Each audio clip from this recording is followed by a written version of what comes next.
nu sant yàlla bu baax di julli Seydina Muhammad sangu-sang yi di ñaanal sunu waajuru jigéen yi nga xam ne moom lañ dese sans borom ba ko fi sans waajur wu jiitu wu góor wi yàlla na ko yàlla xare àjjana yi gën a kawe. Matar man maay Mbaye Babou di géwalu Macky Sall mais di xaritu Macky Sall bëgguma lu dul président Macky Sall soo gisee may liggéey bi ànd koog Maguette Wade maire dëkk bi pour bëgg Macky Sall am deuxième mandat ca yàlla na ko sëñ Fallou def moo xam ni bi mu ñëwee tey man ma nekk président handicapé fii ci Ngaye nekk ba pare yor fii ci rajo Ngaye benn kii boo xam ni man maa ko fay def toujours mu nekk émission handicapé yi ma yor ko di ko def muy émission bu am solo tey jii fexe naa ba handicapé yi nekk fii ci département bi mbaa boog li ci ëpp tey jii ku ci nekk maa ngi liggéey ak yow xool jafe-jafe boo am ba nun ko mën a faje loolu nag mooy dañoo bëgg yàlla na nu yàlla defal jàmm mais di sant tamit nag suñu projet bi nga xam mooy projet daaw nga xam ne moo nu booleeg suñu doom ji El Hadj Malick muy ciy liggéey bu am solo tàyyiwul toqiwul chaque jour danaan ma mbay nu mu baaxee rek nañ ko defee noonu mais moom it ñoo ngi koy ñaanal yàlla na ko yàlla téyel boppam mais daal président Macky Sall di la wax ni la ñun yóbbante bi ñu yóbbante ci moom mooy yàlla na ko fi yàlla bàyyi parce que liggéey bi mu liggéeyal askan wi ak ni mu ñu jàppalee ak téye gi mu ñu téye ba tey jii ñëpp xam na ni handicapé yi dañoo nëbbatu woon mu ni nanu génn nanu feeñ loolu moo waral tey ji bis bi gis nga ko bis baa ngi nii ñi nga xam ni danoo bëgg carnet mutuel de santé dinañ ko am ñi nga xam tamit dañoo bëgg carte égale d'essence danañ ko am waaw bu ko defee handicapé yi seen feebar daal di faju loolu daal moo ñu indi woon tey di sant dëkk bi mais di sant handicapé yi mais di sant ñëpp nga xam ne ñoo ñu jàppale ci département bi bu ma limee damay juum ndax ku ne xam ne Mamadou Mbengue Gueye jàppale nañu As Diagne jàppale nañu mais Jaxu Jaay jàppale nañu mais maire Maguette Wade léegi la fi génne mu ànd ak ñun ci liggéey bi di sant Mor Gueye sunu président départemental di sant tamit vraiment Michael Diaw ak Mohamed Cissé ñoom ñoo ñëpp di leen sant ndax noo tax projet bi ñëw sa Mohamed kenn mënu koo fay yàlla nañu ko yàlla fayal lii daal moo nekkoon sunu wax. Maguette Wade, maire de Mékhé, Ngaye Mékhé. Je viens de procéder à une cérémonie de lancement de la carte égalité des chances dans la commune de Mékhé. J'ai été très heureux, je pèse bien mes mots, de voir le nombre impressionnant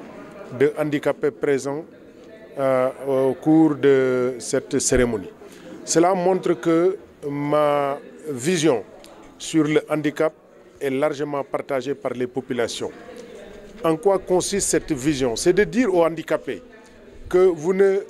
devez plus être marginalisés. Vous devez refuser d'être des loques humaines. Vous devez refuser d'être cachés dans les maisons. Et que au cours des cérémonies, vous devez être présents et marquer fortement votre présence. Et aujourd'hui, ils ont marqué fortement leur présence et je compte sur leur disponibilité, sur leur force mentale pour s'imposer en tant que force vive pour la construction de la ville. Nous avons toujours été en partenariat. Nous avons fourni des équipements motorisés aux handicapés. Nous leur avons fourni l'assistance médicale. Nous leur avons fourni l'assistance sociale. Nous leur avons fourni aide et assistance en toutes circonstances et nous avons même pu mobiliser des ressources pour leur fournir des financements, notamment aux femmes. Aujourd'hui, nous sommes dans la salle de délibération